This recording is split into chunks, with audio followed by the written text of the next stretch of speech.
Assalamualaikum warahmatullahi wabarakatuh.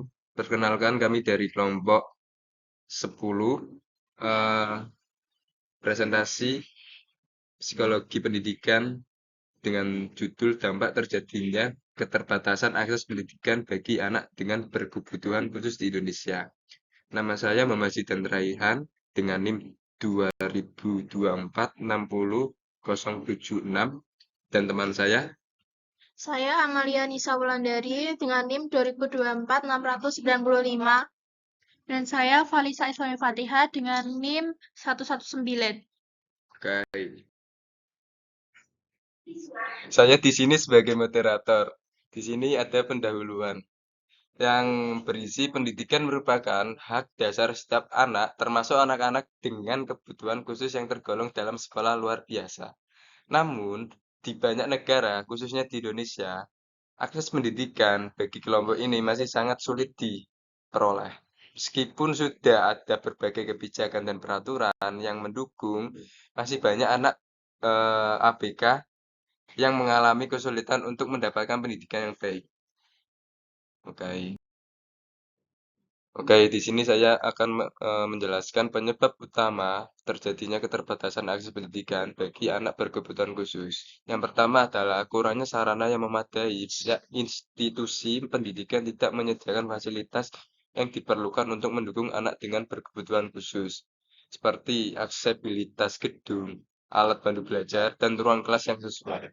Yang kedua adalah stigma dan diskriminasi sosial. Pandangan negatif masyarakat terhadap anak dengan kebutuhan khusus sering kali menghambat akses mereka ke pendidikan. Stigma ini dapat berujung pada pengecualian dan minimnya dukungan dan lingkungan sekitar.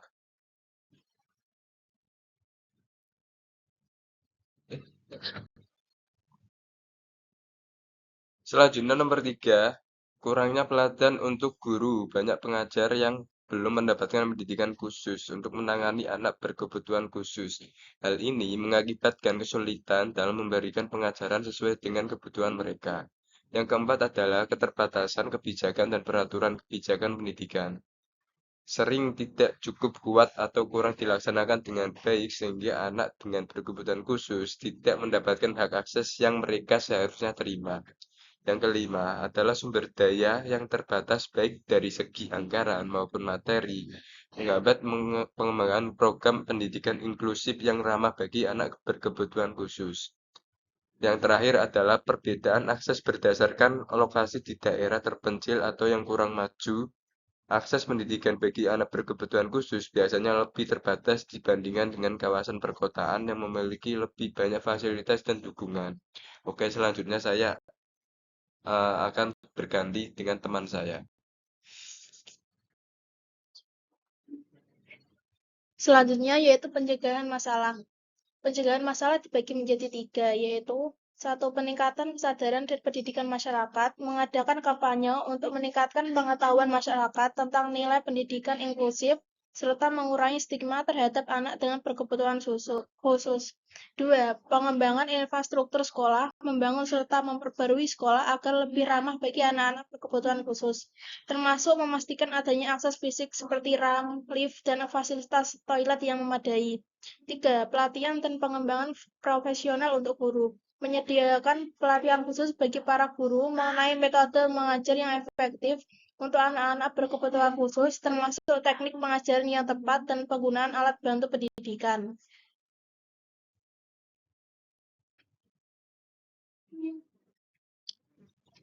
Selanjutnya, yaitu penanganan atau solusi keterbatasan akses pendidikan bagi anak berkebutuhan khusus.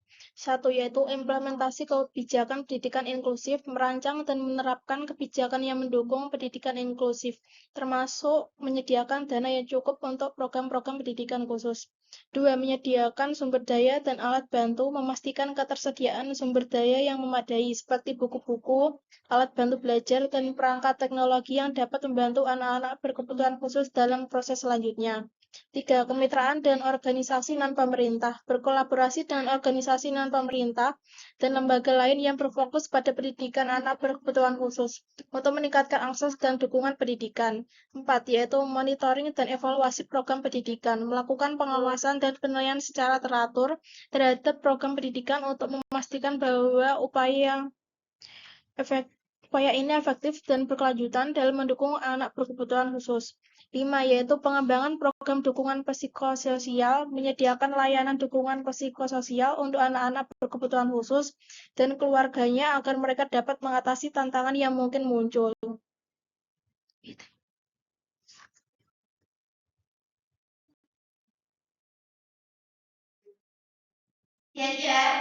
Kontribusinya mahasiswa. 1.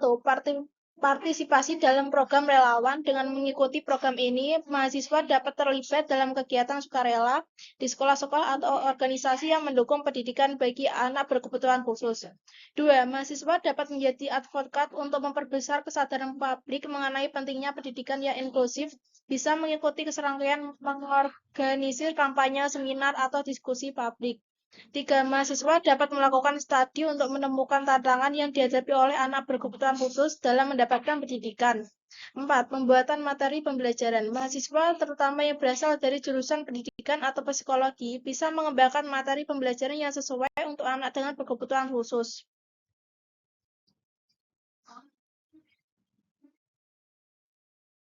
Selanjutnya, kontribusinya terhadap mahasiswa ialah yang kelima, kerjasama dengan organisasi non-pemerintah atau SLM, yaitu mahasiswa bisa bekerja sama dengan LSM dengan fokus pada pendidikan dan hak-hak kepada anak berkebutuhan khusus untuk mendukung program-program yang sudah ada, baik melalui sumbangsih tenaga, ide-ide, atau sumber daya. Yang keenam, inovasi teknologi. Mahasiswa di bidang teknologi dapat mengembangkan aplikasi atau platform digital yang membantu proses pembelajaran bagi anak berkebutuhan khusus, seperti aplikasi pembelajaran yang ramah terhadap anak disabilitas.